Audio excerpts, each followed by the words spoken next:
Desa yang kami pilih ternyata bukan desa Bawa ke dalam desa ini.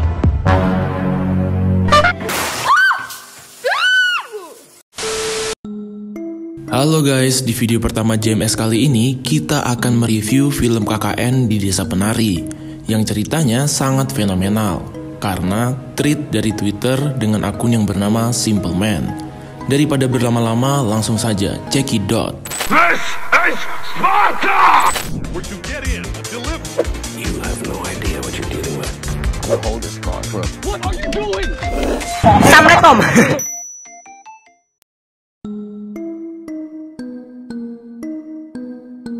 Film ini bercerita tentang 6 mahasiswa yaitu Nur, Ayu, Widya, Bima, Anton, dan Wahyu yang akan melakukan KKN di salah satu desa terpencil yang mana hingga sekarang lokasi pasti dari desa tersebut masih dirahasiakan. Film dimulai dengan rombongan mahasiswa melakukan perjalanan menuju desa. Desa ini terletak di dalam hutan, tidak ada akses untuk mobil sehingga mereka masuk ke desa hanya dengan sepeda motor. Sebelum memasuki desa, Nur melihat seorang kakek misterius yang sedang menatapnya, seolah memberi isyarat kepada Nur untuk tidak memasuki desa tersebut. Di pertengahan jalan, Widya mendengar suara aneh. Suara itu terdengar seperti alunan gamelan. Selain itu, Widya juga melihat seorang penari yang sedang berdiri di antara pepohonan dalam hutan tersebut. Keanehan di desa ini tidak hanya dirasakan oleh Widya saja. Nur juga merasakan hal yang sama. Ia selalu merasakan berat di pundaknya. Selain itu, Nur juga melihat ada sosok hitam besar dengan mata merah menyala selalu menatapnya. Dari sini kita bisa mengetahui jika Nur memiliki indera keenam. Setelah sampai di desa, mereka berkeliling desa bersama dengan pemimpin desa tersebut, yaitu Pak Prabu. Pak Prabu membawa mereka ke suatu tempat bernama Tapak Tilas. Tempat ini memiliki gapura dan banyak sesaji di sekitarnya. Begitu juga dengan janur kuning. Pak Prabu memperingatkan agar jangan ada siapapun yang memasuki Tapak Tilas. Hari terus berjalan, tetapi gangguan terhadap mereka juga terus muncul. Penasaran dengan apa yang mengganggu para mahasiswa tersebut, sesepuh di desa itu yaitu Mbah Buyut mencoba menerawang. Setelah diterawang, ternyata Nur dan Widya memiliki darah hangat, yaitu darah yang sangat disukai oleh kaum jin. Hal ini dibuktikan dengan mereka berdua yang merasakan kopi hitam pekat yang sangat manis. Padahal orang normal akan merasa jika kopi itu sangat pahit, bahkan seperti jamu. Tanpa mereka sadari, di desa tersebut ada sosok gaib bernama Badarawuhi yang sedang mencari mangsa. Tentunya Badarawuhi ini sangat suka kepada orang yang berdarah hangat. Dari sini kita bisa tahu jika target mangsanya yaitu Nur dan juga Widya. Tetapi Badarawuhi tidak mau mengganggu Nur karena dia menghormati yang ada di belakang Nur. Ternyata selama ini Nur memiliki kodam pelindung bernama Mbah Dok. Mbah Dok inilah yang selama ini melindungi Nur dari segala macam mara bahaya ataupun serangan para bangsa jin. Maka dari itu Badarawuhi hanya bisa menjadikan Widya satu-satunya target. Luwih apik. Awakmu gak usah melo-melo. Di samping itu, ternyata diam-diam Bima menyukai Widya. Bahkan, Bima telah menyantet Widya agar Widya suka kepadanya. Oleh karena itu, Badarawuhi masuk ke mimpi Bima untuk memperlihatkan jika Widya sedang dalam bahaya. Tubuh Widya dililit oleh banyak ular. Badarawuhi mengatakan jika Widya tidak akan bisa keluar dari desa ini. Hal ini membuat Bima takut dan ingin menolong Widya. Badarawuhi bilang dia bisa membantu Bima. Jika Bima ingin Widya selamat, maka Bima harus mengambil sebuah mahkota yang ada di Tapak Tilas. Mahkota itu bernama mahkota Kawaturih. Lalu, jika mahkota itu telah ditemukan, maka berikan kepada Widya. Singkat cerita, Bima nekat memasuki Tapak Tilas untuk mengambil mahkota Kawaturih. Bima pun mendapatkannya. Bima meminta tolong kepada Ayu untuk memberikan mahkota Kawaturih. Bima meminta tolong kepada Ayu untuk memberikan mahkota Kawaturi ini kepada Widya. Tetapi, Ayu yang ternyata menyimpan perasaan kepada Bima tidak menjalankan amanah yang telah Bima perintahkan.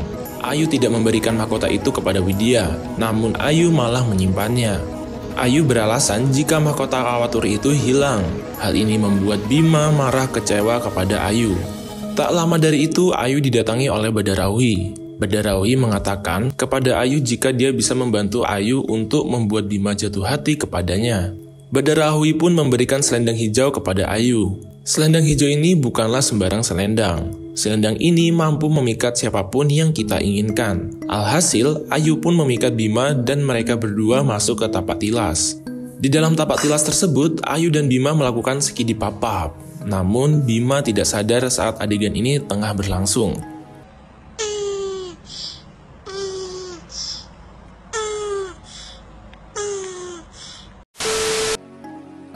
Kembali pada perjanjian yang telah dibuat oleh Bima dengan Badarahui untuk menyelamatkan Widya. Karena Bima sudah berjanji, namun ia tidak bisa menepatinya. Maka Bima harus memenuhinya dengan cara lain. Setiap malam Bima harus bersetubuh dengan Badarahui di tapak tilas. Di suatu malam Widya mengikuti Bima ke tapak tilas. Widya terkejut melihat Bima sedang berendam bersama ribuan ekor ular. Ketika sedang mengintip, Widya ketahuan oleh Badarahui dan dibawa masuk ke alam gaib, di mana Widya menyaksikan sendiri Ayu yang sedang dipaksa menari erotis untuk menghibur para memedi penunggu hutan yang berwajah buruk rupa. Ternyata Ayu kini telah menjadi dawuh alias budak penari Badarahui. Ayu akan menggantikan Badarahui menari untuk menghibur para warga di desa penari. Untuk mengatasi masalah ini, mereka pun meminta pertolongan kepada seorang dukun sekaligus sesepuh di desa ini, yaitu Mbah Buyut. Mbah Buyut mampu berubah wujud menjadi seekor anjing, yang akhirnya bisa menemukan Widya di desa penari. Widya merasa sangat sedih melihat Ayu yang menjadi budak. Widya sangat ingin menolong Ayu tetapi ia tidak bisa melakukannya. Lalu Widya melihat anjing yang merupakan perwujudan dari Mbah Buyut. Widya menghampiri dan mengikuti jejak anjing tersebut, sehingga Widya bisa keluar dari desa penari. Sementara itu Ayu tetap terjebak dan akan terus menari setapak demi setapak mengelilingi desa penari. Akibat dari perbuatan Ayu dan Bima tersebut, sukma mereka berdua pun terjebak di dalam alam gaib. 4 hari setelah teman-teman yang masih tersisa pulang dari desa itu, Bima pun meninggal, sedangkan Ayu meninggal 3 bulan setelahnya.